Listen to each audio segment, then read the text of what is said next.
ଈଶ୍ୱରଙ୍କ ଯେଉଁ ପବିତ୍ର ଆତ୍ମାଙ୍କ ଦ୍ୱାରା ଆଉ ଈଶ୍ୱରଙ୍କ ଯେଉଁ ପବିତ୍ର ଆତ୍ମାଙ୍କ ଦ୍ୱାରା ତୁମେମାନେ ମୁକ୍ତି ଦିବସ ନିମନ୍ତେ ତୁମେମାନେ ମୁକ୍ତି ଦିବସ ତାହାକୁ ଦୁଃଖ ଦିଅ ନାହିଁ। ତାହାଙ୍କୁ ଦୁଃଖ ଦିଅ ନାହିଁ। କାହାକୁ ଦୁଃଖ ଦିଅ ନାହିଁ? ପବିତ୍ର ଆତ୍ମାକୁ ଦୁଃଖ ଦିଅ ନାହିଁ। ପବିତ୍ର ଆତ୍ମା କିଏ? ଈଶ୍ୱର ଅଟନ୍ତି। ପବିତ୍ର ଆତ୍ମା କିଏ? ଜଣେ ବ୍ୟକ୍ତି ଅଟନ୍ତି। ସେ କାହିଁକି ଆସିଛନ୍ତି? ମତେ ସାହାଯ୍ୟ କରିବା ପାଇଁ। ଯଦି ମତେ ଯେ ସାହାଯ୍ୟ କରୁଛନ୍ତି ତାଙ୍କୁ ମୁଁ ଦୁଃଖ ଦଉଛି, ସେ ମତେ ସାହାଯ୍ୟ କରିବେ କି? ପବିତ୍ର ଆତ୍ମା କାହିଁକି ଅଛନ୍ତି? ପବିତ୍ର ଆତ୍ମା ଏଇଥିପାଇଁ ମୋ ସହିତ ଅଛନ୍ତି ଯେ ସେ ମତେ ଖ୍ରୀଷ୍ଟଙ୍କ ସହିତ ମିଳିତ କରାଇବା ପାଇଁ ଅଛନ୍ତି। ତାଙ୍କ ନାମର ଗୌରବ। ପ୍ରଭୁ ଆମର ସୁନ୍ଦର ସମୟ ଦେଇଛନ୍ତି। ଆଜି ଏଇଠି ବସିଲା ବେଳକୁ ସମସ୍ତେ ପରମେଶ୍ୱରଙ୍କ ବାକ୍ୟକୁ ଆମେ ଧ୍ୟାନ କରିବା ପାଇଁ ଯାଉଛୁ। ପ୍ରଭୁଙ୍କ ନାମର ସ୍ତୁତି ହଉ, ପ୍ରଭୁଙ୍କ ନାମର ଗୌରବ ହଉ, କାରଣ ସେ ଆମମାନଙ୍କୁ ଏ ସୁନ୍ଦର ଅବକାଶ ଦେଇଛନ୍ତି। ମସ୍ତ ଖୋଲନ୍ତୁ ଦ୍ୱିତୀୟ କରନ୍ଥିୟ ତାର 11 ପର୍ବ ତାର 2 ପଦ। ଦ୍ୱିତୀୟ କରନ୍ଥିୟ 11 ପର୍ବ ତାର 2 ପଦ। କାରଣ ଈଶ୍ୱରଙ୍କ ବିଷୟକ ଉଦ୍ଯୋଗରେ ମୁଁ ତୁମମାନଙ୍କ ନିମନ୍ତେ ଉଦ୍ଯୋଗୀ, ଯେଣୁ ମୁଁ ତୁମମାନଙ୍କୁ କନ୍ୟା ସଦୃଶ ମୁଁ ତୁମମାନଙ୍କୁ ସତୀ କନ୍ୟା ସଦୃଶ୍ୟ ଏକ ସ୍ୱାମୀ ଠାରେ ଅର୍ଥାତ୍ ଖ୍ରୀଷ୍ଟଙ୍କ ଠାରେ ସମର୍ପଣ କରିବା ନିମନ୍ତେ ବାଗଦାନ କରିଅଛି। କାହା ସହିତ ବାଗଦାନ? ଯୀଶୁଙ୍କ ସହିତ ଆମର ବାଗଦାନ ହେଇଛି। ତ ଏଇ କନ୍ୟାକୁ ବରଙ୍କ ସହିତ ନେଇ ମିଶାଇବା କାମ ହଉଛି ପବିତ୍ର ଆତ୍ମାଙ୍କର କାମ। ପବିତ୍ର ଆତ୍ମା କଣ କରୁଛନ୍ତି? ଆପଣଙ୍କୁ ମତେ ପ୍ରସ୍ତୁତ କରୁଛନ୍ତି କଣ ପାଇଁ? ବରଙ୍କ ସହିତ ସାକ୍ଷାତ କରିବା ପାଇଁ। ତ ବରଙ୍କ ସହିତ ସାକ୍ଷାତ କରାଇଦେଲେ ତାଙ୍କର କାମ, ସେ ଆମକୁ ପ୍ରସ୍ତୁତ କରୁଛନ୍ତି। ଆଜି ମଣ୍ଡଳୀକୁ ପ୍ରସ୍ତୁତ କରୁଛନ୍ତି। ସେ ସାହାଯ୍ୟକାରୀ ଆତ୍ମା ଅଟନ୍ତି। ତ ପ୍ରିୟ ଭାଇ ଭଉଣୀ ମାନେ, ଆମେ ଅଳ୍ପ ସମୟ ଧ୍ୟାନ କରି ଦେଖିବା ଯେ ବାଇବଲ ଯୋଉ କହୁଛି ମାଥ୍ୟୁ ପୁସ୍ତକ ତାର 12 ପର୍ବ, ମାଥ୍ୟୁ 12 31-32। ମାଥ୍ୟୁ ଲିଖିତ ସୁସମାଚାର ତାର 12 ପର୍ବ 31 ଆଉ 32। ଅତଏବ ମୁଁ ତୁମମାନଙ୍କୁ କହୁଅଛି, ମନୁଷ୍ୟ ମାନଙ୍କର ସମସ୍ତ ପାପ ଓ ନିନ୍ଦା କ୍ଷମା କରାଯିବ। କଣ ଲେଖାଯିବ? ଲେଖାଯାଉଛି ମନୁଷ୍ୟ ମାନଙ୍କର ସମସ୍ତ ପାପ ଆଉ ନିନ୍ଦା କ୍ଷମା କରାଯିବ। ହଁ, କିନ୍ତୁ ପବିତ୍ର ଆତ୍ମାଙ୍କ ବିରୁଦ୍ଧରେ ହଁ, ନିନ୍ଦା କ୍ଷମା କରାଯିବ ନାହିଁ। ପବିତ୍ର ଆତ୍ମାଙ୍କ ବିରୁଦ୍ଧରେ ନିନ୍ଦା ଏଇଟା କ୍ଷମା କରାଯିବ ନାହିଁ। ତ ପବିତ୍ର ଆତ୍ମାଙ୍କ ବିରୁଦ୍ଧରେ ପାପ କଣ ଆମେ ଟିକେ ଧ୍ୟାନ କରି ଦେଖିବା। ଆମେ ଯୋଉ ପାପ କରୁଛୁ ସେ ପବିତ୍ର ଆତ୍ମାଙ୍କ ବିରୁଦ୍ଧରେ ପାପ ମାନେ କଣ ସେଇଟା କେବଳ ଧ୍ୟାନ କରିବା, ଯେପରି ଆମେ ସେଇ ପାପ ନ କରୁ। ଯଦି ସେଇ ପାପ କରିବା ଆମକୁ କ୍ଷମା ମିଳିବ ନାହିଁ। କାହିଁକି କ୍ଷମା ମିଳିବ ନାହିଁ? ପିତାଙ୍କ ବିରୁଦ୍ଧରେ କୁହନ୍ତୁ ବା ପୁତ୍ରଙ୍କ ବିରୁଦ୍ଧରେ କୁହନ୍ତୁ, କ୍ଷମା ମିଳିଯିବ। କାହିଁକି? ପବିତ୍ର ଆତ୍ମା ଆପଣଙ୍କୁ ସାହାଯ୍ୟ କରିବେ କ୍ଷମା ମାଗିବା ପାଇଁ। ସେ କହିବେ ତୁମେ ପିତାଙ୍କ ବିରୁଦ୍ଧରେ ପାପ କରିଛ, ଯୀଶୁଙ୍କ ବିରୁଦ୍ଧରେ ପାପ କରିଛ। କିଏ କହିବେ ଆମକୁ? ପବିତ୍ର ଆତ୍ମା କହିବେ। ହେଲେ ପବିତ୍ର ଆତ୍ମାଙ୍କ ବିରୁଦ୍ଧରେ ପାପ କଲେ ସେ ଆଉ କହିବେ ନାହିଁ। ସେ ନ କହିଲେ କଣ ହବ? ଯାହାର ପାପରେ ସେ ମରିବୁ। ବୁଝାଇବା ଲୋକ ଯଦି ବୁଝାଇବେ ନାହିଁ ଆମେ କେମିତି ବୁଝିବୁ? ଆମେ ତ ଆମକୁ ଭଲ ମନ୍ଦର ଜ୍ଞାନ ଦେବା ଲୋକ କିଏ? ପବିତ୍ର ଆତ୍ମା। ଆମେ ଠିକ ରାସ୍ତାରେ ଯାଉଛୁ ନା ଭୁଲ ରାସ୍ତାରେ ଯାଉଛୁ କହିବା ଲୋକ କିଏ? ପବିତ୍ର ଆତ୍ମା। ପାପକୁ ପାପ ବୋଲି ବୁଝାଇବା ଲୋକ କିଏ? ପବିତ୍ର ଆତ୍ମା। ଆଜି ପ୍ରଭୁଙ୍କ ଦାସ ମାନେ ଯେମାନେ ପ୍ରଭୁଙ୍କର ଆତ୍ମା ପାଇଛନ୍ତି ସେମାନେ ପାପକୁ ପାପ ବୋଲି କହୁଛନ୍ତି। ଆଉ ଯୋଉମାନେ ପବିତ୍ର ଆତ୍ମା ନାହାନ୍ତି ପାପ ବି ଚଳିବ ବୋଲି। ପାପ କେମିତି ଚଳିବ? ପାପ ଜଗତରେ ଚଳିବ, ମଣ୍ଡଳୀରେ ଚଳେଇ ଦଉଛୁ, ଆମେ ସମାଜରେ ଚଳିବ, କିନ୍ତୁ ସ୍ୱର୍ଗ ଯିବା ପାଇଁ ଚଳିବ? ପାପ ସହିତ ସ୍ୱର୍ଗ ଯାଇ ହବ ନାହିଁ। ଆଜିର ସମୟରେ ଆମେ ପାପକୁ ଆମେ ପାପ ବୋଲି କହୁନୁ। କଣ କହୁଛୁ? ଭୁଲ ହେଇଗଲା। ପାପ ଭୁଲ ନୁହେଁ, ପାପ ପାପ ଅଟେ। ପାପର ଅଲଗା ନା ନାହିଁ, ପାପର ନା ପାପ ଏକା ଅଟେ। ତ ପାପକୁ ପାପ ବୋଲି କିଏ କହିପାରିବ? ଯେ ପ୍ରଭୁଙ୍କର ଆତ୍ମା ପାଇଛନ୍ତି। ଆଜିର ସମୟରେ ପାପ ବିଷୟରେ ପ୍ରଚାର ନାହିଁ, ଦଣ୍ଡ ବିଷୟରେ ପ୍ରଚାର ନାହିଁ, କ୍ରୋଧ ବିଷୟରେ ପ୍ରଚାର ନାହିଁ, ବିଚାର ବିଷୟରେ ପ୍ରଚାର ନାହିଁ, ଖାଲି ସୁସ୍ଥତା ଆଶୀର୍ବାଦ। ସୁସ୍ଥ ହେଇ କୁଆଡେ ଯିବେ? ଯଦି ପାପରେ ଥିବେ ସୁସ୍ଥ ହେଇ ନର୍କକୁ ଏକା ଯିବେ, ଅସୁସ୍ଥ ଥିଲେ ବି ସ୍ୱର୍ଗକୁ ଯିବେ ଯଦି ପବିତ୍ର ଜୀବନ କାଟୁଥିବେ। ଆମର ଶରୀର ହଉଛି ରୋଗର ଶରୀର। କି ଶରୀର? ରୋଗର ଶରୀର। କୋଉଟା ନହେଲେ କୋଉଟା ଚାଲିଥିବା, କୋଉଟା ନହେଲେ କୋଉଟା ଚାଲିଥିବ। ମୁଣ୍ଡରୁ ମୁଣ୍ଡ ବଥା ହଉଛି କି ନାହିଁ? ବଥା ହଉଛି। କାହିଁକି ବଥା ହଉଛି? ମୁଣ୍ଡ ଅଛି ବୋଲି ମୁଣ୍ଡ ବଥା ହଉଛି। ଦାନ୍ତ ବଥା ହଉଛି କି ନାହିଁ ଆଜ୍ଞା? କାହିଁକି ବଥା ହଉଛି? ଦାନ୍ତ ଅଛି ବୋଲି। ଯୋଉଦିନ ଦାନ୍ତ ସବୁ ଝଡିଯିବ ଆଉ ବଥା ବଥା ହେବ ନାହିଁ। ଆଖି ଅଛି, ଅସୁବିଧା ଅଛି ନା ନାହିଁ? ଆଖିର ଅଛି। ଆଖି ଥିଲେ ଆଖି ବଥା ହବ, ଆଖି ଦୁର୍ବଳ ହବ। ପେଟ ଥିଲେ ପେଟ ବଥା ହେବ, ଅଣ୍ଟା ଥିଲେ ଅଣ୍ଟା ବଥା, ଆଣ୍ଠୁ ଥିଲେ ଆଣ୍ଠୁ ବଥା। କିଡନୀ ଅଛି କି ନାହିଁ? ଛୁଇଁ ଦେଖ, ଛୁଇଁ ଅଛି କି ନାହିଁ କିଡନୀ? କିଡନୀ ଅଛି। କିଡନୀ ଥିଲେ କିଡନୀ ସମସ୍ୟା ହେବ, ହେବ କି ନାହିଁ? ହେବ। ହାର୍ଟ ପ୍ରୋବ୍ଲେମ ହେବ। এটা তো প্রবলেমর শরীর কি নাই, এটা মাটির শরীর। এই মাটির শরীর দিনে মাটিরে মিশিব, কিন্তু ইয়ার পরে যে শরীর দেবে সে শরীর কিছু হব কিছু নাই। আমরা স্বর্গকু যাআন্তু কি নরককু যাআন্তু ওটা শরীর ধরিকি রাখা যাবে। যে শরীরে পাপ করিছু সেই শরীর ধরি নরককু ଯିବୁ, ଆଉ ସେ କଲା ପାପର ଦଣ୍ଡ ସବୁ ସେଠି ପାଇବୁ। ଆଉ এই ଶରୀରରେ ପାପ ନ କରି ତୁ ପବିତ୍ର କରି ରଖିଛୁ, ଏ ଶରୀର ଧରି ସ୍ୱର୍ଗକୁ ଯିବୁ, ଆଉ ଅନନ୍ତ କାଳ ଥିବୁ। ଡକ୍ଟର ମରୁଛନ୍ତି କି ନାହିଁ? ଯେ ଆମକୁ ଔଷଧପତ୍ର ଦଉଛନ୍ତି, ନାଇଁ ସେ ଡକ୍ଟର ଆଜ୍ଞାଙ୍କର ହାତରେ ଯାଦୁ ଅଛି। ଯାଦୁ ଅଛି କି କାଚୁକୁଣ୍ଡିଆ ଅଛି ଆମକୁ ଜଣା ନାହିଁ।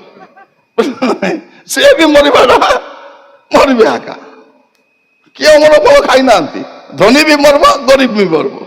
ଧନୀ ଲୋକ ଟିକେ ଡେରିରେ ମରବ, ଗରିବ ଲୋକ ଟିକେ ଶୀଘ୍ର ମରିବ। ଲାଜର କେମିତି ମରଲା? ହଠାତ୍ ମଲା। ଲାଜର ମରବାଟା କଣ? ମଲା। ଧନୀ କେମିତି ମଲା ଲେଖା ଅଛି? କାଳକ୍ରମେ ସେ ମଲା। ମଲା ପରେ କୋଉଠି ଗଲା? আর ধন নেলা স্বর্গকু, আর সম্পত্তি নেলা। কবর কেমতি ଦେଇଥିବେ ধনীକୁ? বারে বা সে এরিয়ার সবু বড় সান পলাই আসবে, সবু পালক মানে পলাইଥିବେ, বিশপ মানে পলাইଥିବେ। কাହିଁକି? ধনী লোক। ধনী লোক বলে কোন সবু টিকে টিকে ଦେଇଥିବ, তারপরে যে খাইଥିବୁ তো তার প্রশংসা কর অধিক। লাজরକୁ পচারবা লোক কিଏ নাই। সে বঞ্চি ଥିଲା ବେଳେ একা তার ঘাକୁ কুকুর ছাটি খাଉଥିଲା। মলা ପରେ কুকুর ଛାଡିଥିବ କି ତାକୁ? টাଣି ନେଇକି ବୁଦାରେ ଖାଇ ଦେଇଥିବ ତାକୁ। ଗରିବ ଲୋକ କିଏ କବର ଦଉଛି? କବର ଦେଲେ ବି ସମ୍ମାନରେ ଦେବେ କି? କିଏ ଗୋଟେ ଦେଇ ଦେଇଥିବେ। ମତେ ସେ କୋଉଠି ପଳେଇଛି? ସେ ଅବ୍ରାହ୍ମଙ୍କ କୋଳରେ ପଳେଇଛି। ତାକୁ ଦେଖି ଧନୀ କଣ ବୋଲି ଭାବୁଥିବ? ଯଦି ମୋର କବାଟ ପାଖରେ ବସିଥିବା ଭିକାରୀ ଯଦି ଅବ୍ରାହ୍ମଙ୍କ କୋଳରେ ଯାଉଛି ବୋଲେ ମତେ ତ ଆହୁରି ଭଲ ଜାଗା ମିଳିବା କଥା ନା ନାହିଁ। ଯଦି ପଇସା ପତ୍ର ଦେଇ କିଛି କରିପାରିଥାନ୍ତା, ଧନୀ କରିଥାନ୍ତା। ପାଞ୍ଚ ଭାଇ ତ ଅଛନ୍ତି, ସ୍ୱପ୍ନରେ ଯାଇ କହିଦେଇଥାନ୍ତା, ଭାଇ ମାନେ ଅମକ ଅମକ ମଣ୍ଡଳୀରେ ଟିକେ ପଇସା ଦେଇଦବ, ବାଳକ ମାନଙ୍କୁ ଟିକେ ପଇସା ଦେଇଦବ, ଯୋଉଦ୍ୱାରା ମୁଁ ମୁକ୍ତି ପାଇକରି କଣ କରିବି? ମଲା ପରେ ଜାଗା ଚେଞ୍ଜ କରି ହବ ନାହିଁ। ଏବେ ଚେଞ୍ଜ କରିପାରିବ, ସତ ନା ନାହିଁ? ଏବେ ଦନେକ ବଡି ଭଲ ନ ଲାଗିଲେ ଦାରିଙ୍ଗବାଡି, ନାଇକି? ଦାରିଙ୍ଗବାଡି ଭଲ ନ ଲାଗିଲେ ବାଲିଗୁଡା ଯିବ, ବାଲିଗୁଡା ଭଲ ନ ଲାଗିଲେ ଫୁଲବାଣୀ ଯିବ, ଫୁଲବାଣୀ ଭଲ ନାହିଁ, ଭୁବନେଶ୍ୱର ଆକା ଭଲ। ଭୁବନେଶ୍ୱର ଯିବ, ଭୁବନେଶ୍ୱର ଠାରୁ ବେଙ୍ଗଲୋର ବେଶୀ ବଢିଆ। ବେଙ୍ଗଲୋର ଯିବ, ବେଙ୍ଗଲୋର ଠାରୁ ନାଇଁ ନାଇଁ ବେଙ୍ଗଲୋର ନାଇଁ ବମ୍ବେ ଭଲ। ଏବେ ବଞ୍ଚିଲା ବେଳେ ଯେତିକି ଜାଗା ଚେଞ୍ଜ କରିବା କଥା ଚେଞ୍ଜ କରିପାରିବା, ମରିଲା ପରେ ନାଇଁ ଏଠି ନହେଲେ ସେଠି। ତେଣୁ ପାପ କଲା ବେଳକୁ ଟିକେ ଭାବି ଚିନ୍ତି କରିବାର ଅଛି। ପାପ ଖାଲି 2 ଦିନ ଆକା ସୁଖ ଦେବ, 2 ଦିନ ଆରାମ ଲାଗିବ, ଲାଗିବ ନା ନାଇଁ? କାହାକୁ ଦେଖି ଦେଖିକି ବଢିଆ ଲାଗୁଛି, ଏଥିରେ ପାପ ଅଟେ। ପାପ ଅଟେ କି ନାହିଁ? ପାପ ତ ପାପ ଅଟେ। ଆମର ଭାଇମାନେ ମଦ ପିଇ ଦଉଛନ୍ତି, ଚୁପ ପିଇ ଯାଉଛନ୍ତି। କାହିଁକି ପିଇଲ? ଟେନସନ।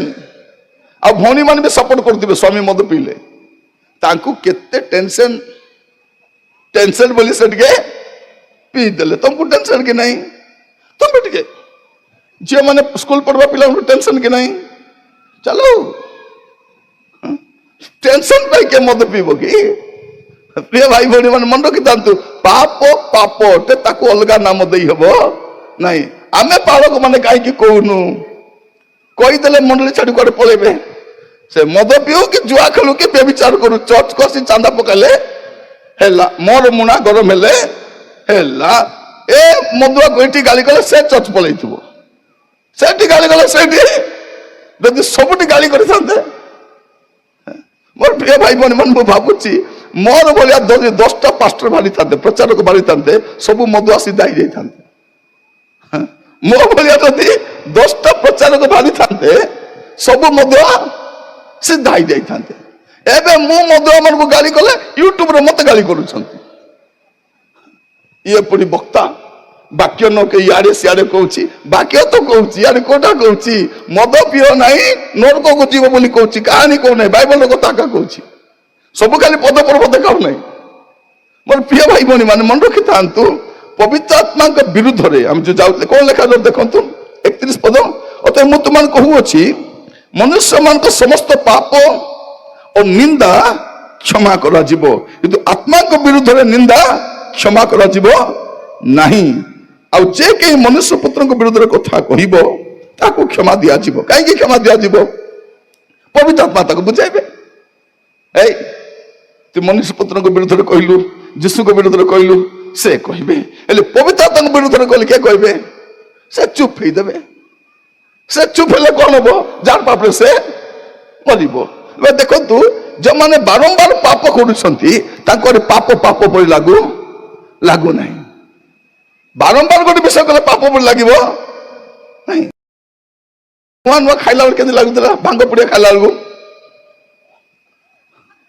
डर थिला ना नहीं एबे बारंबार खाइला पर कोन होची लोक सामना रे पास्टर आगे को देखले आज्ञा जुआरी पा कोन पुड़िया खाई करी जुआर करुछि से भौणी माने आग नुआ नुआ को स्वामी रो बाइक रे बसी बेले लाज लागुतला कि नहीं ओडना पकई दे मुह कर रस्तिले एबे बारंबार बुल्ला पर कोन आरी ओडना नहीं सीधा बसी मुआ का ओरिजिनल स्त्री बोलिया बुलुछि से काहे कि लाज शरम आउ नहीं बारंबार पाप कला पर पाप पर लागबो आगो कोन होतिला आम घरे पालक मन आसिले संग संग टीवी बंद कर दउथिलु एबे पालक आसी बसले मते टीवी बंद भौणी प्रार्थना करबा हां आज्ञा प्रार्थना करंतु टीवी बंद करो नहीं आज्ञा प्रार्थना करंतु टीवी चालू तम पे तमे प्रार्थना काहे कि एबे पाप पर लागू नहीं होरी पाप पर लागू नहीं जे माने आगो फोन आसले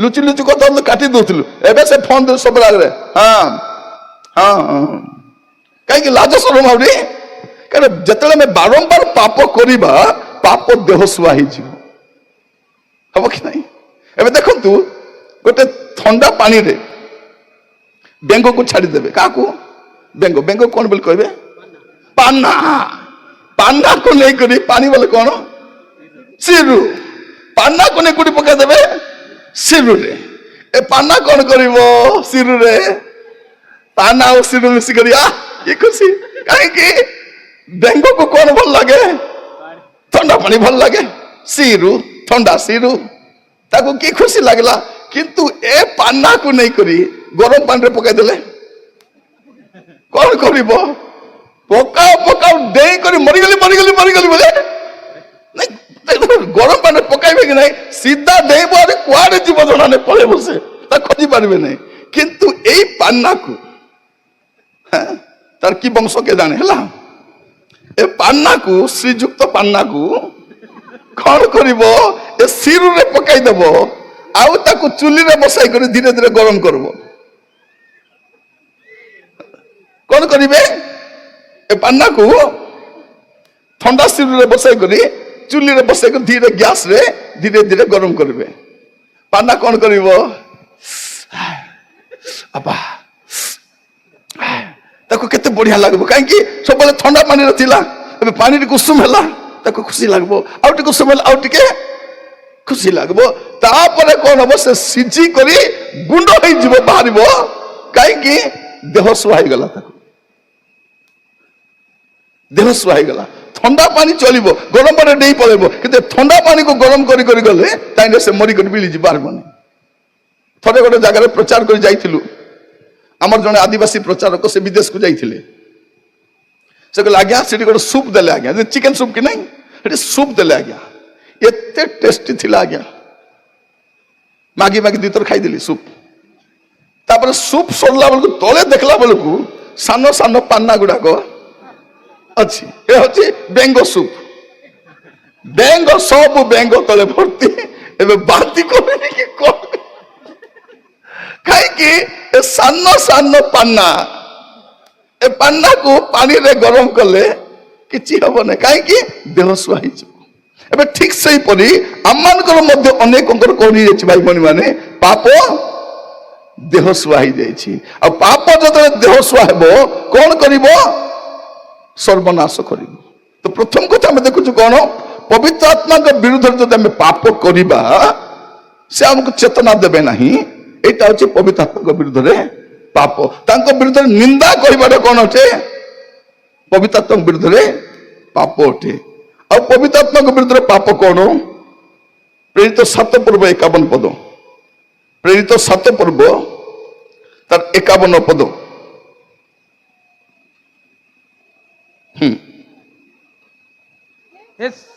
ଏ ଶକ୍ତ ଗ୍ରୀବ ଓ ଅସୁନ୍ନତି ହୃଦୟ ଓ କର୍ଣ୍ଣ ବିଶିଷ୍ଟ ଲୋକେ ଆପଣ ମାନେ ସର୍ବଦା ପବିତ୍ର ଆତ୍ମାଙ୍କର ପ୍ରତିରୋଧ କରିଅଛନ୍ତି। କଣ କରିଛନ୍ତି, ପବିତ୍ର ଆତ୍ମାଙ୍କର ପ୍ରତିରୋଧ କରିଛନ୍ତି। ପ୍ରଥମଟା ହଉଛି ପବିତ୍ର ଆତ୍ମାଙ୍କ ବିରୁଦ୍ଧରେ ପାପ ମାନେ କଣ, ପବିତ୍ର ଆତ୍ମାଙ୍କ ବିରୁଦ୍ଧରେ ନିନ୍ଦା କଥା କହିବାଟା, ନିନ୍ଦା କଥା ସେଇଟା ପାପ ଅଟେ। ଆଉ ଦ୍ୱିତୀୟ ବିଷୟ କଣ ଅଟେ, ପବିତ୍ର ଆତ୍ମାଙ୍କୁ ପ୍ରତିରୋଧ କରିବା, ତାଙ୍କୁ ଅଟକାଇବା, ତାଙ୍କୁ ବାଧା ଦେବା, ସେ କହିଲା ବେଳେ ମାନିବା ନାହିଁ, ତାଙ୍କର କଥାକୁ ଅବଜ୍ଞା କରିବା, ଏଇଟାକୁ କଣ କୁହାଯାଏ, ପାପ ବୋଲି। କେତେ ଥର ପ୍ରଭୁଙ୍କର ଆତ୍ମା ଆମକୁ କେତେ କଥା କହିବା ପାଇଁ ଚାହିଁଛନ୍ତି, ଆମେ ମାନିବା ପାଇଁ ରାଜି ହେଇନୁ। ଆମକୁ କଣ ଲାଗୁଛି, ଏ ବକ୍ତାକୁ କିଏ କହିଦେଇଥିବ, କଣ ବୋଲି କହିଦେଇଥିବ, ଦନେକ ବାଡିର ଅବସ୍ଥାଟା କିଏ କହିଦେଇଥିବ ଆକୁ, ସେଇଥିପାଇଁ ଆସି ସେ ଏସବୁ କଥା କହୁଛି। କିଏ କହିନଥିବେ, ପ୍ରଭୁଙ୍କର ଆତ୍ମା ଆକା କହୁଥିବେ ଜଣ ଜଣକୁ। ସେ ଝିଅ କଣ ବୋଲି କହୁଥିବ, ମୋର ବିଷୟରେ କହିଥିବ, ଆଜ୍ଞା ତ ମତେ ଆକା ଦେଖି କହୁଥିଲେ, ଆହୁରି ମାନେ ମୋର କଥା କହୁଥିଲେ। ସେ ଭଉଣୀ କଣ ବୋଲି କହୁଥିବ, ଆଜ୍ଞା ବେଳେ ବେଳେ ମତେ ଦେଖି କହୁଥିଲେ, ମାନେ ମୋର କଥା ଆକା କହୁଥିଲେ। ମଣିଷ କହୁନଥିବ, ପ୍ରଭୁଙ୍କର ଆତ୍ମା। ସେଦିନ ଦାଉଦ ରାଜାଙ୍କ ପାଖରେ ଜଣେ ଯାଇଛନ୍ତି, ନାଥନ ଭବିଷ୍ୟତ ବକ୍ତା, ସିଧା ସିଧା କହିଲେ, ରାଜା କହିନାହାନ୍ତି, କିଏ କହିଲା ଆଜ୍ଞା, ମୋର ମନ୍ତ୍ରୀ କହିଲା କି ସେନାପତି କହିଲା, କିଏ କହିଲା, କିଏ ନାହିଁ, ସିଧା ପବିତ୍ର ଆତ୍ମା କହୁଛନ୍ତି। ତ ପବିତ୍ର ଆତ୍ମା କହିଲା ବେଳକୁ କଣ କରିବା ଅଛି, ଆମେ ପବିତ୍ର ଆତ୍ମାଙ୍କୁ ପ୍ରତିରୋଧ କରିବାର ନାହିଁ, ତାଙ୍କୁ ଅଟକାଇବାର ନାହିଁ, ଏଇଟା ହଉଛି ପାପ ଅଟେ। ପ୍ରଥମ ବିଷୟ କଣ, ପବିତ୍ର ଆତ୍ମାଙ୍କ ବିରୁଦ୍ଧରେ ନିନ୍ଦା କଥା କହିବା ହଉଛି ପବିତ୍ର ଆତ୍ମାଙ୍କ ବିରୁଦ୍ଧରେ ପାପ। ଦ୍ୱିତୀୟ ବିଷୟ, ପବିତ୍ର ଆତ୍ମାଙ୍କୁ ପ୍ରତିରୋଧ କରିବା, ସେଇଟା ହଉଛି ପବିତ୍ର ଆତ୍ମାଙ୍କ ବିରୁଦ୍ଧରେ ପାପ। ଆଉ ତୃତୀୟ ବିଷୟ ଆମର ପ୍ରସଙ୍ଗ ପଦରେ ଅଛି, ଏଫେସୀୟ 4 ପର୍ବ 30 ପଦ, ପବିତ୍ର ଆତ୍ମାଙ୍କୁ ଦୁଃଖ ଦେବା ହଉଛି ପବିତ୍ର ଆତ୍ମାଙ୍କ ବିରୁଦ୍ଧରେ ପାପ। ଦୁଃଖ, ଆମର ଜୀବନରେ ପବିତ୍ର ଆତ୍ମା କେତେ ଥର ଦୁଃଖିତ ହେଇଛନ୍ତି, କାରଣ ଆମେ କଣ, ଏଟା ପ୍ରଭୁଙ୍କର ଆତ୍ମାଙ୍କର ଘର, ଏଠି ପବିତ୍ର ଆତ୍ମା ଥାଆନ୍ତି, ଏଟାକୁ ଅପବିତ୍ର କରିଥାଉ। ପ୍ରଭୁଙ୍କ ଆତ୍ମା ଭିତରେ ଅଛନ୍ତି, ମୁଁ ମଦ ପିଉଛି, ପବିତ୍ର ଆତ୍ମା କୋଉଠି ଥିବେ, ମୋ ନିଶା ଛାଡିବା ଯେ ବାହାର ଯେ ବସିଥିବେ କଣ, ଆମ ଭିତରେ ପବିତ୍ର ଆତ୍ମା ଅଛନ୍ତି, ଟିଭି ପକାଇକି ସିନେମା ଦେଖି ଥାଉଛୁ, ବାକ୍ୟ ଏତିକି ଧ୍ୟାନରେ ଶୁଣିବେ ନାହିଁ, ଯେତିକି ଧ୍ୟାନର ସିରିଏଲ, ସେ ତରକାରୀ ପୋଡିଯିବ, ସେ ବିଲେଇ ଆସି ମାଛ ଧରି ପଳେଇଲେ ମଧ୍ୟ ପୁରା ସକାଳେ ପରୀକ୍ଷା ଲେଖବା ଅଛି ବୋଲିଲା ଭଳିଆ, ଏତେ ଧ୍ୟାନ ସହିତ ସେମାନେ ଶୁଣୁଥିବେ, ବାକ୍ୟ ନାହିଁ, ବାକ୍ୟ ପାଇଁ ଧ୍ୟାନ ନାହିଁ। ତ କଣ ଅଟେ, ପବିତ୍ର ଆତ୍ମାଙ୍କୁ ଦୁଃଖ ଦେବା ମାନେ କଣ, ଆମେ ଦେଖୁଛୁ ପବିତ୍ର ଆତ୍ମାଙ୍କୁ ଦୁଃଖ ଦେବାର ନାହିଁ। ଆମର ପୁରା ଶରୀର ହଉଛି ପବିତ୍ର ଆତ୍ମାଙ୍କର ମନ୍ଦିର। ତ ପାଟି କଣ ଅଟେ, ଶରୀର ବାହାରେ ଅଛି ନା ଭିତରେ ଅଛି, ଅଛି। ସେ ଶରୀର ପୁଡ଼ିଆ ଖାଇପାରିବ କି ନାହିଁ, ଭାଗ ଖାଇପାରିବ କି ନାହିଁ, ମଦ ଖାଇପାରିବ କି ନାହିଁ, ବ୍ୟଭିଚାର କରିପାରିବ କି ନାହିଁ, କରିପାରିବନି। मोर प्रिय भाई भौणी माने पवित्र आत्मा को दुख देला बोलिया कौन सी काम करिवे नहीं यदि करिवे यीशु को साक्षात देबा जाई परिबे नहीं एटा से आका मुद्रांकित करबा लोक आ भिन्न लोक नहीं आप देखिए कलेक्टर ऑफिस रे कलेक्टर को बेसी के मानबे नहीं का मानबे पियोन देखिए पियोन रे बेसी टेम्पर थिबो सेठी पियोन बड़ फुटाणी कारण से कौन कर टेबुल रु से टेबुल से टेबुल रु से टेबुल से टेबुल बुलाइबा लोक सी ताको खुशी करबा ताको आज्ञा आपण करबार अछि पियोन को कारण से एका काम करोछि सेते पियोन माने बेले कलेक्टर कोन बोल कहबे आज्ञा तमर पूरा कलेक्टर केते देखिछि आज्ञा मुई पियोन इटिया का अछि 40 वर्ष होला पियोन काम ए ऑफिस से काम करछि 30 वर्ष होला एटिया काम पियोन अछि तमर बोला केते कलेक्टर असले गले थले मु स्कूल रे पढुतिली से स्कूल रो पियोन हेडमास्टर गाली करथि सेतन मु जानली मामूली पियोन पियोन बोले घंटा मारिबाटा डंग डंग डंग डंग डंग डंग ए खाता सिटी नबो से बोइटिया नबो तार काम आरि किछ काम से हमर हेडमास्टर गाली करछि मु ठिया देखुछि बाहरे ए पियोन रते पावर काहे कि पियोन का सब काम करिवो तार फुटाड़ी कहले न सरे से कौन कहछि हेडमास्टर को आज्ञा तमर पर हेडमास्टर 10टा आसी गलेनी से कौन सी काम हेले लोक पियोन को धरନ୍ତି मोर प्रिय भाई भौणी माने ठीक आमर जीवन रे हमको साहाय्य करबा लोक किए पवित्र आत्मा से हमर पियोन नहंती ईश्वर अटंती हमर साहाय्यकारी प्रभु अटंती जदि प्रभु आपन को साहाय्य करबा पई चाहुचंती आपन के साहाय्य नेबे नै आमे कौन निजर बुद्धि रे चलबा लोक झियो माने प्रस्ताव तुमको आसबो प्रार्थना करबो प्रभु आपन इच्छा हेले थाउ नले ना मते जणाओ प्रभु प्रभु जणाइबे आमे कौन करबू तार रूप को देखि देबू सलमान खान भलिया अछि सलमान खान भलिया थिले कौन हबो जब रागीबो दुईटा ढोक रे पिटबो सकाळ का चेता हबो कौन कार बॉडी देखि मारे छ अलसुआ मन को ए पुओ माने कौन करबे कन्या देखि जिबे को झियो को देखि खुशी जिबे से काम करबो कि नख तो बड़ाई लंबा लंबा से ओटा दलबो कि नहीं लुगा काचबो कि नहीं बासन माजबो कि नहीं बासन के माजबो श्रीजुक्त पाटना डेडी बुलुथिला इया का बासन माजबो ए रांधबो कि ए लोक लुगा धोइबो कि से नख बड़ाइतबो खाली अनेक थर आम जीवन में गुड़े विषय हेबार थी पवित्र आत्मा आगु जनइबे आमे कौन करूँ जानी जानी मत हाबुड़े पड़ी मोर प्रिय भाई भौणी माने आज वाक्य शुणिला बेलू पवित्र आत्मा को दुख देला भलिया किसी विषय करेंगे ना এটা ମୁଁ ଆପଣମାନଙ୍କୁ କହିବା ପାଇଁ ଚାहे पवित्र आत्मा को दुख देला भलिया तृतीय विषय ମୁଁ कहूଥିଲି कौन पवित्र आत्मा को विरुद्ध पाप माने कौन पवित्र आत्मा को विरुद्ध निंदा प्रथम पाप पवित्र आत्मा को प्रतिरोध करवा एटा पाप अटे पवित्र आत्मा को दुख देवा एटा पवित्र आत्मा विरुद्ध पाप अटे प्रथम थेसलोनिकियो 5 पर्व 19 पद प्रथम थेसलोनिकियो 5 पर्व 19 पद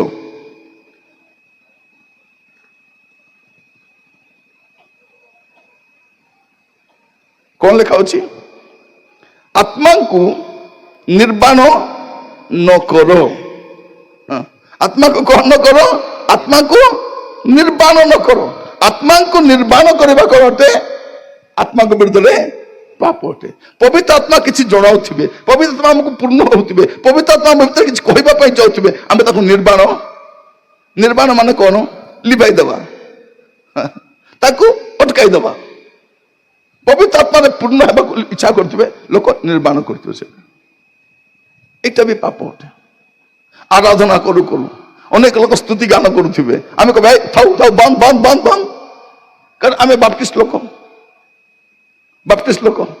पता नहीं प्रेज द लॉर्ड करबाटा कोन हालेलुया करबाटा कोन आमे बहुत पेंटिकोस्टल लोक बोली करे प्रेज द लॉर्ड बोले कोन प्रभु कर प्रशंसा करो हालेलुया बोले प्रभु कर प्रशंसा करो स्तुति करबाटा प्रशंसा एला कोन पेंटिकोस्टल लोकर काम नहीं पवित्र आत्मा कहार संपत्ति पेंटिकोस्टल लोक संपत्ति की जे आमे बाप्टिस्ट लोक मना करबू नहीं पवित्र आत्मा पेंटिकोस्टल लोक मन संपत्ति नुहंती ଆପଣ ଦେଖନ୍ତୁ ବାପ୍ଟିଷ୍ଟ କୋଉ ବାପ୍ଟିଷ୍ଟ? ଜନ୍ ଦ ବାପ୍ଟିଷ୍ଟ। ତାଙ୍କଠୁ ବଡ ବାପ୍ଟିଷ୍ଟ କିଏ ଅଛି? ବାପ୍ତିଜକ ଜହନଙ୍କ ଠାରୁ ବଡ ବାପ୍ଟିଷ୍ଟ କିଏ? ସିଏ କୋଉ ଆତ୍ମାରେ ପୂର୍ଣ୍ଣ ଥିଲେ? ଏଲିୟଙ୍କର ଆତ୍ମାରେ ପୂର୍ଣ୍ଣ ଥିଲେ। ତ ଆତ୍ମାରେ ପୂର୍ଣ୍ଣ ହିଁ ଆମେ ରହିବାର ଅଛି, ଆତ୍ମାକୁ ନିର୍ମାଣ କରିବାର ନାହିଁ। ଆମର ପୁଅ ଝିଅମାନେ ଆରାଧନା କଲେ ଆମକୁ ରାଗ ଲାଗୁଛ ନା, ଏ ପିଲାମାନେ କୋଉ କୋଉ ଗୀତ ଗାଉଛନ୍ତି, ହାଲେଲୁୟା ମଝି ମଝିରେ ହାଲେଲୁୟା ବାରମ୍ବାର କୁହ ନାହିଁ, ପ୍ରେଜ୍ ଦ ଲର୍ଡ କୁହ ନାହିଁ, କହିବାର ନାହିଁ। କିନ୍ତୁ ଯୋଉଠି ଦରକାର ସେଠି କହିବାର ଅଛି। ଯୋଉଠି ପ୍ରଭୁଙ୍କର ପ୍ରଶଂସା ହବ, ଯୋଉଠି ପ୍ରଭୁଙ୍କ ସ୍ତୁତି ହବ, ସେଠି ହାଲେଲୁୟା କହିବାକୁ ଆମେ କହିବାର ଅଛି। ପ୍ରଭୁଙ୍କର ପ୍ରଶଂସା ପାଇଁ କହିବାର ଅଛି। ମୋର ପ୍ରିୟ ଭାଇ ଭଉଣୀ ମାନେ, ପବିତ୍ର ଆତ୍ମାଙ୍କୁ ନିର୍ବାଣ କରିବା ହଉଛି ପବିତ୍ର ଆତ୍ମାଙ୍କ ବିରୁଦ୍ଧରେ ପାପ। ଏ ପାପ ଗୁଡାକ କରିବାର ନାହିଁ।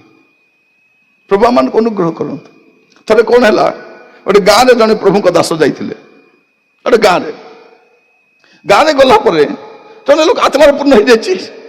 ହେଲେ ସେ ଲୋକମାନେ, ଆଦିବାସୀ ଲୋକମାନେ, ଇଏ ଭିନ୍ନ ଭାଷାରେ କହୁଛି, ଏମାନେ ଭାବିଲେ କଣ ଆକୁ ଭୂତ ଧରିଛି ବୋଲି କରି ହେଲା।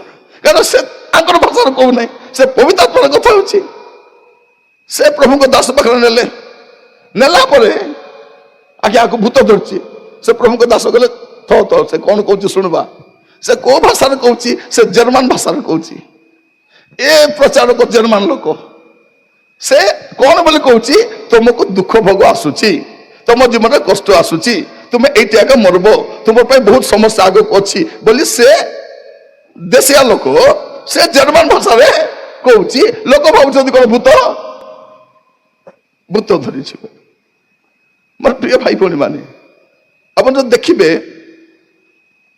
ଆମର ଡିଜିଏସ୍ ଦିନାକରନ, ପାଉଲ ଦିନାକରନଙ୍କର ବାପା, ତାଙ୍କର ଗୋଟେ ବୋଲି ଝିଅ ଥିଲା ଇଭାଞ୍ଜେଲିନ। ରୋଡ ଆକ୍ସିଡେଣ୍ଟରେ ଝିଅଟା ମରିଗଲା, ଇଏ ବଞ୍ଚିଗଲେ। ସେଠି ଜୀବନ ସାରା କାନ୍ଦୁଥିଲେ ଝିଅ ପାଇଁ। ମୁଁ ସେ ଗାଡ଼ିରେ ଯିବାର ନଥିଲା, ସେ ଗାଡ଼ିରେ ମୁଁ ଯିବାର ନଥିଲା, ସେ ଗାଡ଼ିରେ ମୁଁ ଯିବାର ନଥିଲା। ଡ୍ରାଇଭର ମଧ୍ୟ ରାତି ସମୟରେ ଚଲାବେଳେ ରାତିରେ ଚଲାଉଛି, ଆକ୍ସିଡେଣ୍ଟ ହେଇଗଲା, ଝିଅଟା ମରିଗଲା। ତ ପୁରା ଦୁଃଖରେ ଅଛନ୍ତି। ହେଲେ ସେ ଆଜ୍ଞା ତାମିଲ ଲୋକ, ତାଙ୍କୁ ସାକ୍ଷାତ କରିବା ପାଇଁ ଆନ୍ଧ୍ରପ୍ରଦେଶ ଗୋଟେ ମା ଯାଇଛନ୍ତି, ପ୍ରାର୍ଥନା ପାଇଁ ଯାଇଛନ୍ତି। ସେ ଡିଜିଏସ୍ ଦିନାକରନ ପ୍ରାର୍ଥନା କଲା ବେଳକୁ ଏ ତେଲୁଗୁ ମା ଏବେ ତାମିଲରେ କଥା ହଉଛନ୍ତି। ତାମିଲରେ କଣ କହୁଛନ୍ତି? ତୁମେ ଦୁଃଖ କର ନାହିଁ, ତୁମେ ଭୟ କର ନାହିଁ, ତୁମର ଝିଅ ପ୍ରଭୁଙ୍କ ରାଜ୍ୟରେ ଅଛି, ଆମ ପାଖରେ ଅଛି। ପ୍ରଭୁଙ୍କ ଆତ୍ମା ତାଙ୍କୁ ଯାହା ଜଣେ ସାନ୍ତ୍ୱନା ପାଇଁ କହୁଛନ୍ତି। ତାପରେ ଏ ପ୍ରାର୍ଥନା କରିବା ବନ୍ଦ କରି ଶୁଣିବା ଆରମ୍ଭ କଲେ। ତାପରେ ପଚାରିଲେ ଏ ମା କୋଉଠର? ନାଇଁ ଆନ୍ଧ୍ରପ୍ରଦେଶର। ଏ ମାକୁ ତାମିଲ ଜଣା କି? ନାଇଁ ଆଜ୍ଞା କେବେ ତାମିଲ ଜାଣି ନାହିଁ, ଏ ତ ତେଲୁଗୁ ଲୋକଟା। ଏବେ ତେଲୁଗୁ ଲୋକ ତାମିଲରେ କହୁଛନ୍ତି। ମୋର ପ୍ରିୟ ଭାଇ ଭଉଣୀ ମାନେ, ମୁଁ ବି ଅନେକ ଜାଗାରେ ଯାଇଛି। ଅନେକ ଯେତେବେଳେ ଆତ୍ମାରେ ପୂର୍ଣ୍ଣ ହିଁ କଥା ହୁଅନ୍ତି, ମୁଁ ନୀରବ ପ୍ରାର୍ଥନା କରେ, ପ୍ରଭୁ ସେ କଣ କହୁଛନ୍ତି, ପ୍ରଭୁ ମତେ ବୁଝିବା ପାଇଁ ସାହାଯ୍ୟ କର। ସେ ତ କିଛି ଗୋଟେ କହୁଛନ୍ତି ନା, ମୁଁ ବୁଝିପାରୁନାହିଁ। ତ ମୋର ପ୍ରାର୍ଥନା କଣ? ପ୍ରଭୁ ସେ ଯୋଉ ଆତ୍ମାରେ ପୂର୍ଣ୍ଣ ହିଁ କହୁଛନ୍ତି, ମତେ ବୁଝିବା ପାଇଁ ସାହାଯ୍ୟ କର। ଅନେକ ଥର ପବିତ୍ର ଆତ୍ମା ବୁଝେଇ ଦିଅନ୍ତି। ଆପଣ ଦେଖିବେ ଜଣେ ପର ଭାଷାରେ କହିଲା ବେଳକୁ ଜଣେ ବୁଝାଇବା ଲୋକ ଥିବା ଦରକାର ବୋଲି ବାଇବେଲ କହୁଛି। ଯଦି ବୁଝାଇବା ଲୋକ ନାହିଁ, ଆପଣ କୁହନ୍ତୁ ନାହିଁ ବୋଲି ଲେଖା ଅଛି। ଆମେ ପରଭାଷାରେ କଥା ହେବା ସମୟରେ ଲୋକମାନେ କଣ ଲାଗୁଛି, କଣ କହୁଛନ୍ତି ବୋଲିଲା ଭଳିଆ। କିନ୍ତୁ କଣ ସେ ଗୋଟେ ଆତ୍ମାରେ। ଏବେ ଗୋଟେ ଜାଗାରେ ଆମେ ଯାଇଥିଲୁ, ସେମାନେ ସୌରା ଭାଷାରେ କଥା ହଉଛନ୍ତି, ସୌରା ଭାଷାରେ କହୁଛନ୍ତି। ମୋ ସ୍ତ୍ରୀ ଭଲ କରି ଶୁଣିଲା ପରେ ଘରେ ଆସି କହୁଛନ୍ତି, ହଇମ ସେ ଆମର ଯୋଉ ମାମୁଁ ଜଣେ ଥିଲେ ମରିଗଲେ, ସେ ମାମୁଁ ତ ଏ ଭାଷା ଆକା କହୁଥିଲେ। ଆମର ପିଲାମାନେ ଥଟ୍ଟା କରି ହସୁଥିଲେ, ଇଏ କଣ କହୁଛି ବୋଲିକିରି। ଶୁଣିଲା ପରେ କହିଲେ ନାଇଁ ଇଏ ତ ସେ ଭାଷା କହୁଥିଲେ। ମୁଁ କହିବା ପାଇଁ ଚାହେଁ, ଆମେ କଣ କରିବା? ଆତ୍ମାକୁ ନିର୍ମାଣ କରିବା ନାହିଁ। ବେଳେ ବେଳେ ଆପଣ 15 ମିନିଟ୍ ପ୍ରାର୍ଥନା କରିବାକୁ ବସିଥିବେ, ଅଧଘଣ୍ଟା ହେଇଯିବ ସେଟା। ପ୍ରାର୍ଥନା କରୁ କରୁ, ଗୀତ ଗାଉ ଆରାଧନା କରୁ ସମୟ ବଢି ଚାଲିଥିବ। ଆମେ ଗୋଟେ ଜାଗାରେ ଉପବାସରେ ବସିଥିଲୁ। ଆମର 7 ଦିନର ଉପବାସ ପ୍ରାର୍ଥନା ଥିଲା। ସମସ୍ତେ ଉପବାସରେ ରହିଛୁ। କଣ ହେଲା, ତା ପୂର୍ବ ଦିନ ଆମେ ଶୋଇବା ପାଇଁ ଯିବା ପାଇଁ ପ୍ରାର୍ଥନା ସରିଲା, ରାତିରେ ଟିକେ ଶୋଇବା ପାଇଁ ଯିବା ବୋଲି ଶୋଇବା ପାଇଁ ଯାଉଛୁ। ଗଲା ବେଳକୁ ଟିକେ ସମସ୍ତଙ୍କୁ ସାକ୍ଷାତ କରିବା ପାଇଁ ଗଲୁ। ସାକ୍ଷାତ କରିବା ପାଇଁ ଯାଇ ସେଠି ଆମେ ପ୍ରାର୍ଥନାରେ ବସିଛୁ। ପ୍ରାର୍ଥନା କରୁ କରୁ ତ ସବୁ ଆତ୍ମାରେ ପୂର୍ଣ୍ଣ ହେଇଗଲେ। ସବୁ ଆତ୍ମାରେ ପୂର୍ଣ୍ଣ ହେଇଗଲାରୁ ଯୋଉମାନେ ସେ ଜାଗାକୁ ଆସିଲେ ସେମାନେ ବି ଆତ୍ମାରେ ପୂର୍ଣ୍ଣ ହେଇଗଲେ। ଆମେ ସେ ଅଧଘଣ୍ଟା ପ୍ରାର୍ଥନା କରିବା ବୋଲି 3-4 ଘଣ୍ଟା ହେଇଗଲା ସେଠି। ତା ପରଦିନ ଆମେ ଚର୍ଚ୍ଚରେ ବସିକି ଆରାଧନା କରୁଛୁ, ପ୍ରଶଂସା କରୁଛୁ। ଆମର କେତେବେଳେ ସରିବାର ଥିଲା? 12ଟା ବେଳେ ସରିବାର ଥିଲା। 12ଟା ଭିତରେ କଣ ଗୀତ ଗାଇବ, ପ୍ରଶଂସା ଆରାଧନା ହେବ, ବାକ୍ୟ ହେବ, ପ୍ରାର୍ଥନା ହେବ। କିନ୍ତୁ କଣ ହେଲା, ଆରାଧନା ଆରମ୍ଭ ହେଇକି 12ଟା ଅଧେଲା ସରୁ ନାହିଁ। ଆରାଧନା ରାଗା ଚାଲିଛୁ। ସମସ୍ତେ ତ ଆତ୍ମାରେ ପୂର୍ଣ୍ଣ ହେଇଛନ୍ତି। ସେ ଆତ୍ମାରେ ପୂର୍ଣ୍ଣ ହେଇ ଆମେ ଆରାଧନା କଲା ବେଳକୁ ସିଆଡେ ଗୋଟେ ପୂଜାରୀ ଯାଉଥିଲା। ସେ ପୂଜାରୀ କାନ୍ଦି କାନ୍ଦି ଆସି ମଝିରେ ବସି ଦେଇଛି। ସେ ବସିକି କାନ୍ଦୁଛି, ମତେ କ୍ଷମା କର ପ୍ରଭୁ, ମତେ କ୍ଷମା କର ପ୍ରଭୁ ମତେ। ଆମେ ଦେଖିଲୁ କିଏ ମଝିରେ ଆସି କ୍ଷମା କର ବୋଲଛି। ଦେଖିଲା ବେଳକୁ ସେ ପୂଜାରୀ ପଳେଇ ଆସିଛି। ମୋର ପ୍ରିୟ ଭାଇ ଭଉଣୀ ମାନେ, ପବିତ୍ର ଆତ୍ମାରେ ପୂର୍ଣ୍ଣ ହେବା ସମୟରେ ଅନେକ ଅଦ୍ଭୁତ ଅଲୌକିକ କାର୍ଯ୍ୟ ସବୁ ସାଧିତ ହେଇଥାଏ। ପ୍ରଭୁଙ୍କ ନାମର ସ୍ତୁତି ହଉ। ତେଣୁ ଆମେ କଣ କରିବା? ପବିତ୍ର ଆତ୍ମାକୁ କଣ କରିବା? ନିର୍ବାଣ କରିବା ନାହିଁ। ଚତୁର୍ଥ ବିଷୟ। ପଞ୍ଚମ ବିଷୟ କଣ? ପ୍ରେରିତ 5 ପର୍ବ। ପ୍ରେରିତ 5 ପର୍ବ ତାର ପ୍ରଥମ ପଦରୁ ପଢି ଯିବା। କିନ୍ତୁ ହନନ୍ୟ ନାମକ ଜଣେ ବ୍ୟକ୍ତି ଆପଣ ଭାର୍ଯ୍ୟା ସଫିରାଙ୍କ ସମ୍ମତିରେ ଯେ ସମ୍ପତ୍ତି ବିକ୍ରୟ କଲେ। ହଁ, ପୁଣି ଭାର୍ଯ୍ୟାର ଜ୍ଞାତସାରରେ ସେଥିରୁ ମୂଲ୍ୟର କିଛି ଲୁଚାଇ ରଖି ଅଂଶ ମାତ୍ର ଆଣି ପ୍ରେରିତ ମାନଙ୍କର ଚରଣ ତଳେ ଥୋଇଲେ।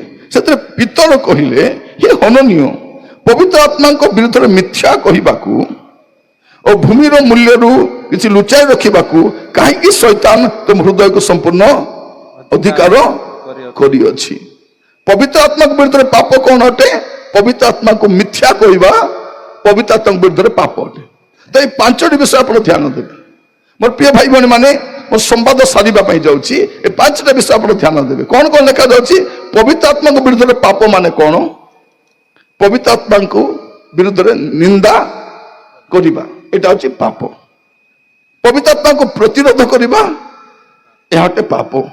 ପବିତ୍ର ଆତ୍ମାକୁ ଦୁଃଖ ଦେବା, ଏହା ଗୋଟେ ପବିତ୍ର ଆତ୍ମାଙ୍କ ବିରୁଦ୍ଧରେ ପାପ। ପବିତ୍ର ଆତ୍ମାକୁ ନିର୍ବାଣ କରିବା, ଏହା ପବିତ୍ର ଆତ୍ମାଙ୍କ ବିରୁଦ୍ଧରେ ପାପ। ପବିତ୍ର ଆତ୍ମାକୁ ମିଥ୍ୟା କହିବା ପବିତ୍ର ଆତ୍ମାଙ୍କ ବିରୁଦ୍ଧରେ ପାପ ଅଟେ। ମିଛ। ଅନେକ ଥର କଣ ହୁଏ, ଆମମାନେ ମିଛ କହିଦେଇଥାଉ। ମୁଁ ଭାବୁଛି ମୁଁ ପାଳକଙ୍କୁ ମିଛ କହିଲି, ମୁଁ ଭାବୁଛି କଣ ସେ ଭଉଣୀକୁ ମିଛ କହିଲି। କିନ୍ତୁ ମିଛ କାହାକୁ କହୁଛି? ପ୍ରଭୁଙ୍କୁ ମିଛ କହୁଛି। ପ୍ରଭୁଙ୍କ ଦାସ ପଚାରୁଛନ୍ତି, ଏତିକି ଆକା କି? ହଁ ଆଜ୍ଞା, ଏତିକି ଆକା। ଆରେ ବାବୁ, ତୋର ଜମି ତ ବିକିଲୁ, କହିଥାନ୍ତୁ। ନାଇଁ ଆଜ୍ଞା, 1,00,000 ଟଙ୍କାର ବିକିଲି ଆଜ୍ଞା, 30,000 ଟଙ୍କା ରଖିଛି, 70,000 ଟଙ୍କା ହେଇଥାନ୍ତା। ମୋର ପଇସା ମୁଁ ରଖିପାରିବି ନା? ନାଇଁ, ରଖିପାରିବି। କିନ୍ତୁ ଆଗରୁ କହିଥିଲା ବିକି କରି ସବୁ ଦେବି ବୋଲି କରି। କିନ୍ତୁ କଣ କଲା? ବିକିଲା ପରେ ଲୋଭ ପଳେଇ ଆସିଲା। ଆପଣ ମାନଙ୍କର କଣ ହବ? ଏଥର ହଳଦୀ ଚାଷ ହବ, ବିକିଲା ପରେ ତାର ଦଶମାଂଶ ପ୍ରଭୁଙ୍କୁ ଦେବି। ହଳଦୀ ଚାଷ ହେଇଗଲା, 5 ଲକ୍ଷ ହେଇଗଲା। 5 ଲକ୍ଷର ଦଶମାଂଶ କେତେ? 50,000 କୁ ବୋକା ଆଣିକି ଦେବ। ତାର ଉପରେ ବୁଦ୍ଧିମାନ ଭାର୍ଯ୍ୟା ଗୋଟେ ଥିବ ବୋଲେ ସେ କଣ ବୋଲି କହିବେ, ନାଇଁ ମୋ ସବୁ ଦେବା ନାହିଁ, ଅଳ୍ପ ଦେବା।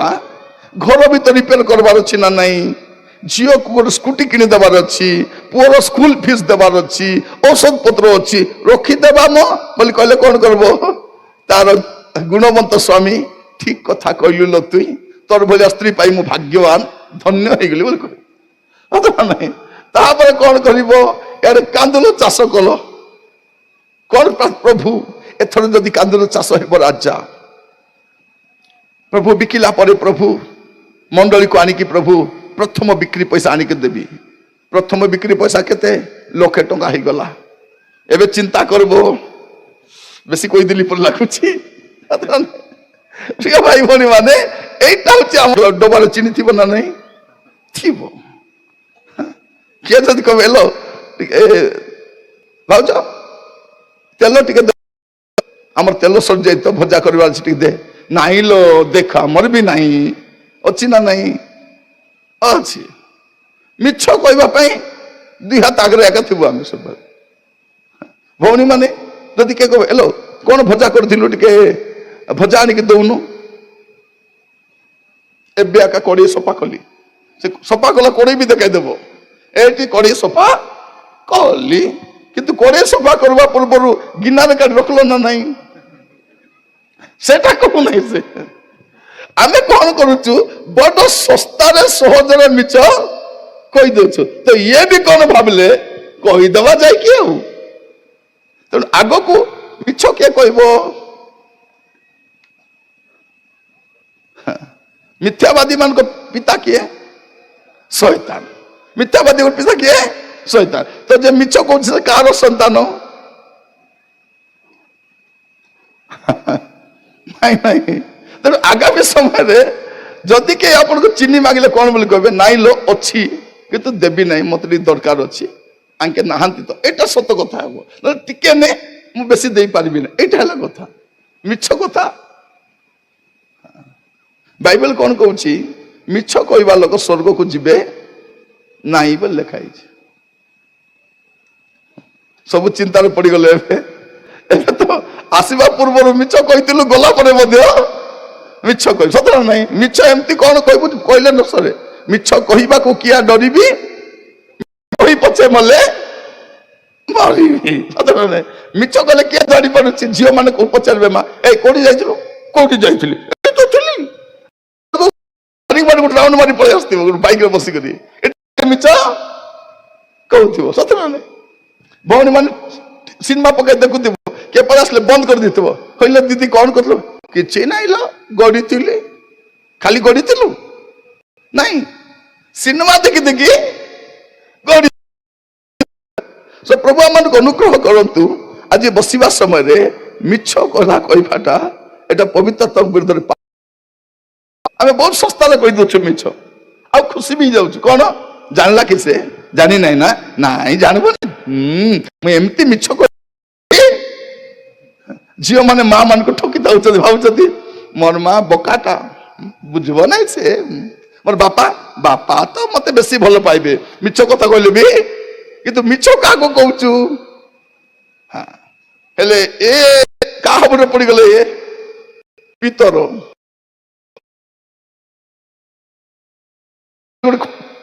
ଖଣ୍ଡା ଧରି ବୁଲୁଥିଲା ସେଦିନ, ଏବେ ଆତ୍ମାଙ୍କର ଖଣ୍ଡାରେ ପୂର୍ଣ୍ଣ ଆସି।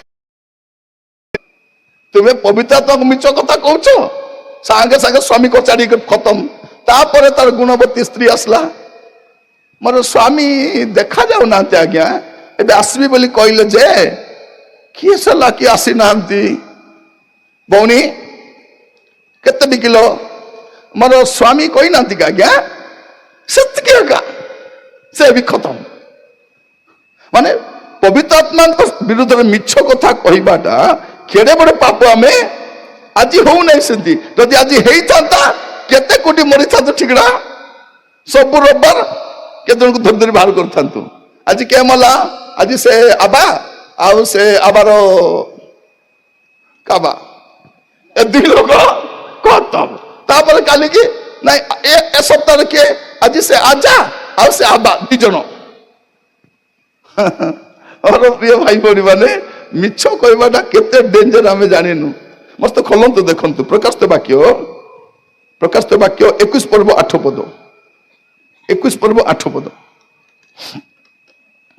କିନ୍ତୁ ଯେଉଁମାନେ ଭୀରୁ, ଯେଉଁମାନେ ଭୀରୁ, ଅବିଶ୍ୱାସୀ, କଣ? ଯେଉଁମାନେ ଭୀରୁ ଅବିଶ୍ୱାସୀ, ଘୃଣ୍ୟ, କଳଙ୍କିତ, ନରଘାତକ, ବ୍ୟଭିଚାରୀ, ମାୟାବୀ ଓ ପ୍ରତିମା ପୂଜକ, ସେମାନେ ଓ ସମସ୍ତ ସେମାନେ ତ ସରିଗଲା।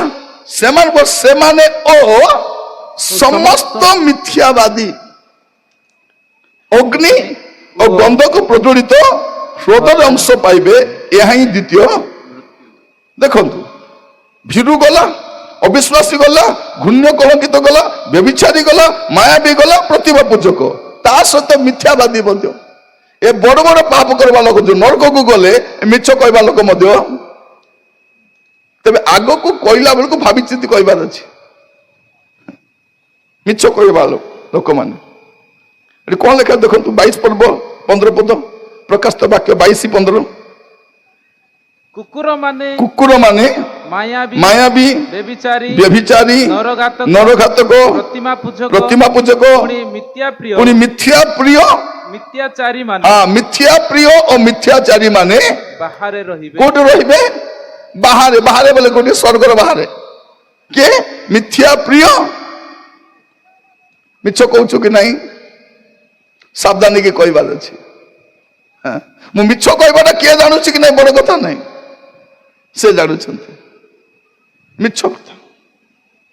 ମୋର ପ୍ରିୟ ଭାଇ ଭଉଣୀ ମାନେ, ପ୍ରଭୁ ଆମମାନଙ୍କୁ ଅନୁଗ୍ରହ କରନ୍ତୁ, ପ୍ରଭୁ ଆମମାନଙ୍କୁ ଦୟା କରନ୍ତୁ।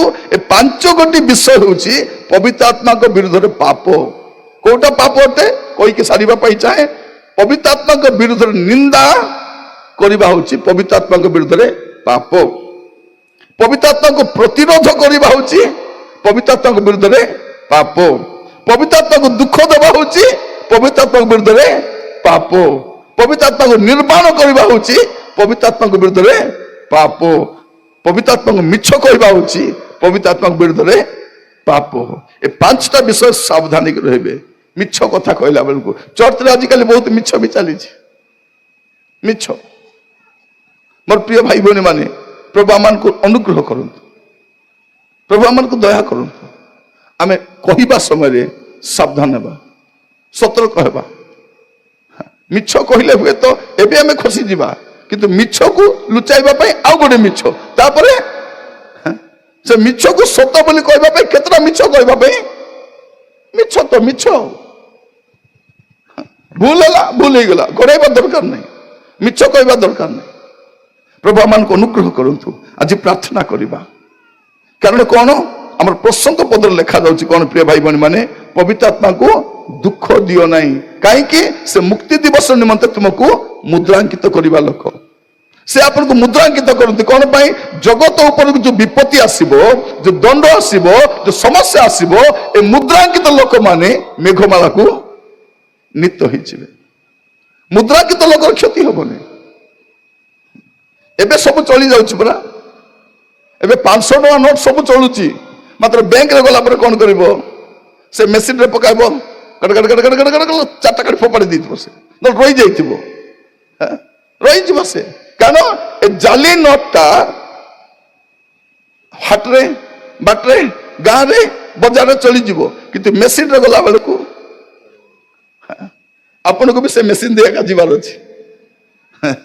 ମେସିନ ଦେଇକି ପ୍ରିୟ ଭାଇ ଭଉଣୀ ମାନେ, ଆପଣ ଦେଖନ୍ତୁ କୌଣସି ବଡ ଦୋକାନରେ ଯିବେ ନା ନାହିଁ, ଭାବନ୍ତୁ ନାହିଁ କିଏ ଦେଖୁନାହାନ୍ତି ବୋଲି, କ୍ୟାମେରା ଲାଗିଛି, ସେଠି ବସିବା ଲୋକ ସବୁ ଦେଖୁଛି, ସେ ଭିତରୁ ଗୋଟେ ସାମାନ ବି ଆଣିପାରିବେ ନାହିଁ ଆପଣ।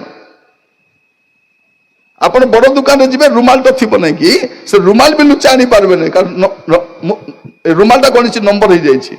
କେ କରିବ, ଲାଷ୍ଟକୁ ବାହାର କରିବା ପାଇଁ ପଡିବ ନାହିଁ। ଆପଣ ଭାବନ୍ତୁ ନାହିଁ, ଆପଣ ଯାଆନ୍ତୁ ଜାହାଜରେ ଗଲାବେଳେ, ଆଜିକାଲି ତ ବସ୍ ଷ୍ଟାଣ୍ଡ ବି ଲାଗିଯାଇଛି, ମେସିନ ଲାଗିଛି, ସାମାନ ସ୍କାନିଂ ହବ। ତମର ବ୍ୟାଗରେ ଯେତିକି ସାମାନ ଅଛି କି ନାହିଁ, ସେ ପୋଲିସ ବସିଥିବେ ନା ନାହିଁ, ସେ ସବୁ ଦେଖାଯାଉଥିବ, ବ୍ୟାଗର ସବୁ ଦେବା ସେ ସ୍କାନିଂ ମେସିନରେ ଦେଖାଯାଉଥିବ। ଯଦି ବସରେ ଯିବା ପାଇଁ, ଉଡାଜାହାଜରେ ଯିବା ପାଇଁ ସ୍କାନିଂ ମେସିନ ବେଲେ, ସ୍ୱର୍ଗକୁ ଗଲା ବେଳେ କେମିତି ହବ? ଆମ ଭିତରେ ଯେତିକି ଅଛି ସବୁ ସ୍କାନିଂ, ଯୋଉଟା ଥିବା କଥା ନା ଯଦି ଅଛି, ମେଘମାଳାକୁ ଯାଇ ହବ? ଯାଇ ହବ ନାହିଁ।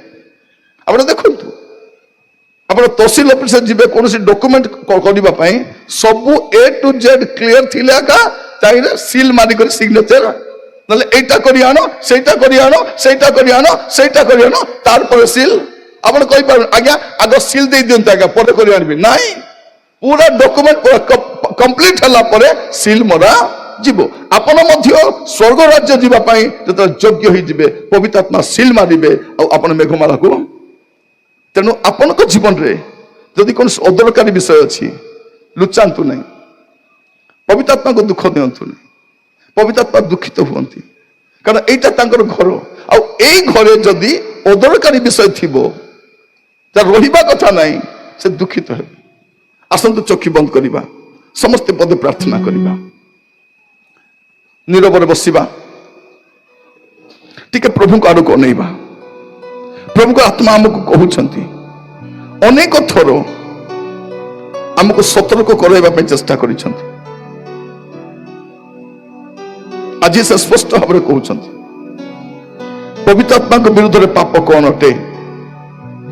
ଆମେ ପବିତ୍ର ଆତ୍ମାଙ୍କ ବିରୁଦ୍ଧରେ ନିନ୍ଦା କଥା କହିଛୁ, ତା ପାପ ଅଟେ। ପବିତ୍ର ଆତ୍ମାଙ୍କୁ ପ୍ରତିରୋଧ କରିଛୁ, ଆମେ ପବିତ୍ର ଆତ୍ମାଙ୍କୁ ଦୁଃଖ ଦେଇଛୁ, ତା ପାପ ଅଟେ। ଆମର ଜୀବନରେ ପବିତ୍ର ଆତ୍ମା ଦୁଃଖିତ କି? ଆମେ ତାଙ୍କୁ ଦୁଃଖ ଦେଲା ଭଳିଆ କିଛି କାର୍ଯ୍ୟ କରିଛୁ କି? ସମସ୍ତେ ପ୍ରାର୍ଥନା କରିବା, ନୀରବରେ ବସିବା ସମୟରେ ପ୍ରଭୁଙ୍କ ଆଡ଼କୁ ଅନେଇବା, ପ୍ରଭୁଙ୍କୁ କହିବା, ପ୍ରଭୁ ମତେ ଦୟାକରି ସାହାଯ୍ୟ କର। ପବିତ୍ର ଆତ୍ମା ପରମେଶ୍ୱର ମତେ ଦୟା କର। ଓ ମୋର ପ୍ରିୟ ଭାଇ ଭଉଣୀ ମାନେ, ଯଦି ଆପଣଙ୍କ ଜୀବନରେ କୌଣସି ଅଦରକାରୀ ବିଷୟ ଅଛି, ବାହାର କରିଦିଅନ୍ତୁ। ଆଗକୁ ଆଉ ପବିତ୍ର ଆତ୍ମାଙ୍କୁ ମିଛ କହିବା ପାଇଁ ସାହସ କରନ୍ତୁ ନାହିଁ। କେହି ଯଦି ଆତ୍ମାରେ ପୂର୍ଣ୍ଣ ହେଇଛନ୍ତି, ପ୍ରତିରୋଧ କରନ୍ତୁ ନାହିଁ, ଥଟ୍ଟା କରନ୍ତୁ ନାହିଁ, ପରିହାସ କରନ୍ତୁ ନାହିଁ। ହୁଏତ ମୁଁ ଆତ୍ମିକ ଦାନ ବରଦାନ ପାଇନାହିଁ, ସିଏ ପାଇଛନ୍ତି। ସେ ଭାଷା ମୁଁ ବୁଝିପାରୁନାହିଁ, କିନ୍ତୁ ସେ ଭାଷା ସେ କହୁଛନ୍ତି। ପ୍ରାର୍ଥନା କରିବା। ପିତା ପରମେଶ୍ୱର, ଆମେ ଆପଣଙ୍କୁ ଧନ୍ୟବାଦ ଦଉଛୁ ବାକ୍ୟ ଦ୍ୱାରା ଆପଣ କଥା ହେଇଥିବାରୁ। ପ୍ରଭୁ, ଆମେ ପ୍ରତ୍ୟେକ ପ୍ରଭୁ ଆପଣଙ୍କ ହସ୍ତରେ ସମର୍ପିତ ହଉଛୁ।